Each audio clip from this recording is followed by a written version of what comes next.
എൻ്റെ ഭാഷയിൽ പറയുകയാണെങ്കിൽ നമ്മൾ വളരെ സ്ലോ പോയിസൺ കഴിക്കുന്ന തുല്യമാണ് ഇത്തരം മിഠായികൾ വാങ്ങിച്ചു കഴിക്കുന്നത്.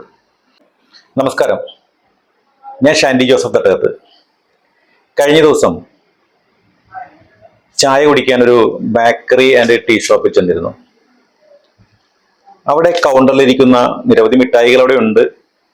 ആ മിഠായി കൂട്ടത്തില് അവിടെ അവര് വിൽക്കാൻ വെച്ചേക്കണ ഒരു മിഠായി കണ്ടു. ഇതാണ് മിഠായി. അത് വേറെ ഒന്നുമല്ല, പലപ്പോഴും നമ്മളെല്ലാവരും ഇഷ്ടപ്പെടുന്ന ജീരക മിഠായിയാണ്. ജീരക മിഠായി. ഈ ജീരക മിഠായിയുടെ പ്രത്യേകത എന്താണെന്ന് വെച്ചാല് ഈ ഒരു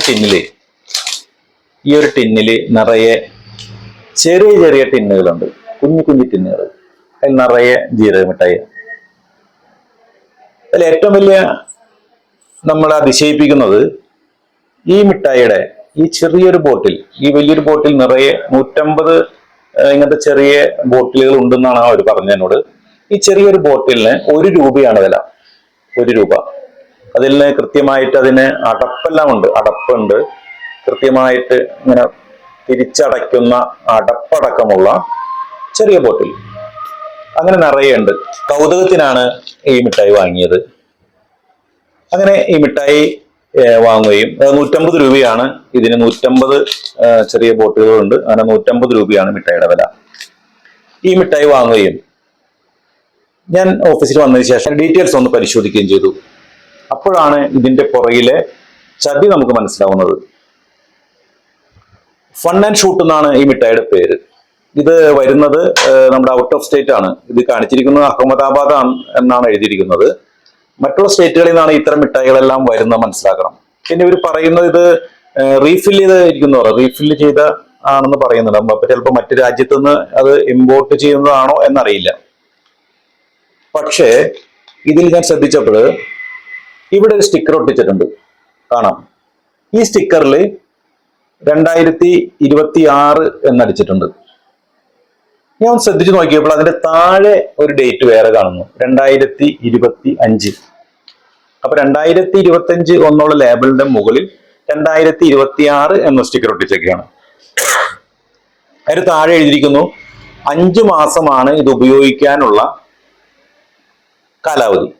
അപ്പൊ ഇത് മാനുഫാക്ചറിങ് ഡേറ്റ് 2026 ഏപ്രിൽ മാസം എന്ന് മുകളിൽ സ്റ്റിക്കർ ഒട്ടിച്ചിട്ടുണ്ടെങ്കിലും അതിന്റെ താഴെ 2025 എന്നുണ്ട്. 5 മാസം ഇതിന് കാലാവധിയുള്ളൂ. അപ്പൊ ഏകദേശം 1 വർഷം പഴക്കമുള്ള ഈ മിഠായിയുടെ മുകളിൽ മറ്റൊരു സ്റ്റിക്കർ ഒട്ടിച്ചിട്ടാണ് വിതരണം ചെയ്യുന്നത്. അതൊന്ന്. മറ്റൊരു കാര്യം നമ്മൾ ആലോചിക്കണം, 1 രൂപയ്ക്ക് ഇങ്ങനെ ഒരു മിഠായി നമുക്ക് തരുന്നുണ്ടെങ്കിൽ, ഇതേപോലെ ഒരു ബോട്ടിൽ എടുത്ത് അതിനൊരു അടപ്പിട്ട് അതിൽ മുഴുവൻ ജീരക മിഠായി എന്ന പേര് ഇത് ഫില്ല് ചെയ്ത് നമുക്ക് തരുന്നുണ്ടെങ്കിൽ ഇതെങ്ങനെ സാധിക്കും?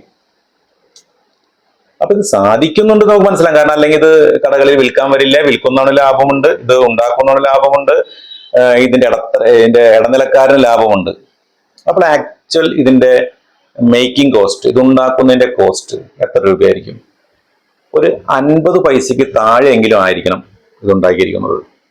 അപ്പൊ ഞാനങ്ങനെ ചിന്തിച്ചപ്പോൾ ഞാൻ മനസ്സിലാക്കി, 50 പൈസക്ക് താഴെ ഇങ്ങനെ ഒരു ബോട്ടിൽ ഉണ്ടാക്കി അതിന്റെ അടപ്പിട്ട് ഇതിൻ്റെ ഉള്ളിൽ ഇങ്ങനെ മിഠായി ഫില്ല് ചെയ്ത് തരണമെങ്കിൽ അതിനുള്ളിലുള്ള ക്വാളിറ്റി എന്തായിരിക്കും? അതിൻ്റെ ഉള്ളിലെ ക്വാളിറ്റി.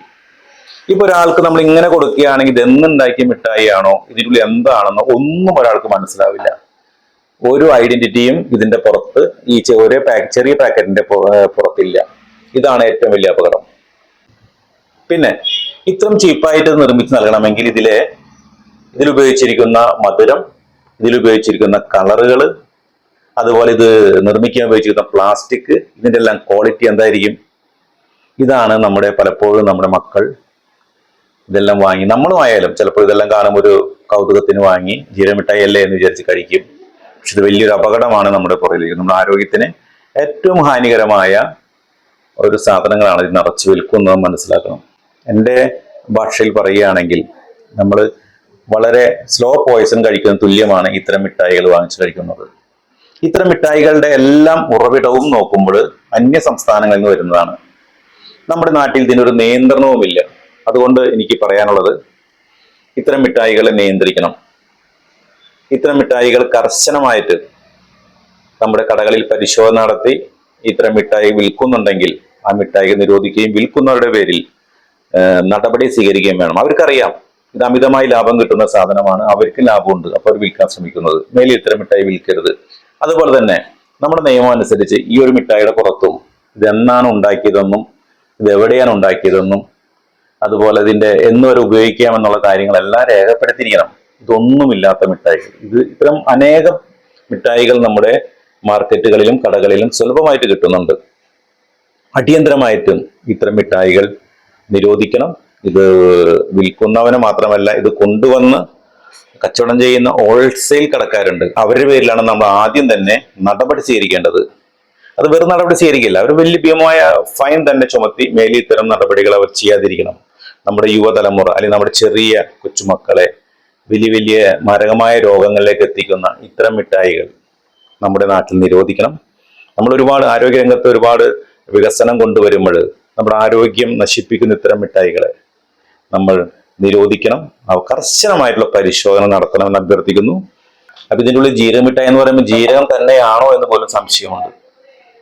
അതുകൊണ്ട് ഞാൻ വീണ്ടും പറയുകയാണ്, നമ്മുടെ മക്കളോട് പറയണം, ഇത്ര ചെറിയ വില മാത്രമല്ല, ക്വാളിറ്റി ഇല്ലാത്ത മിഠായികൾ, ലേബലില്ലാത്ത മിഠായികൾ, അന്യ സംസ്ഥാനങ്ങളിൽ നിന്ന് വരുന്ന ഇത്തരം മിഠായികൾ വിൽക്കുന്ന കടകളിൽ കയറി അല്ലെങ്കിൽ ആ വിൽക്കുന്ന മിഠായികൾ ഉപയോഗിക്കാതിരിക്കാൻ നമ്മൾ ഓരോരുത്തരും നമ്മുടെ മക്കളെ പറഞ്ഞ് മനസ്സിലാക്കണം.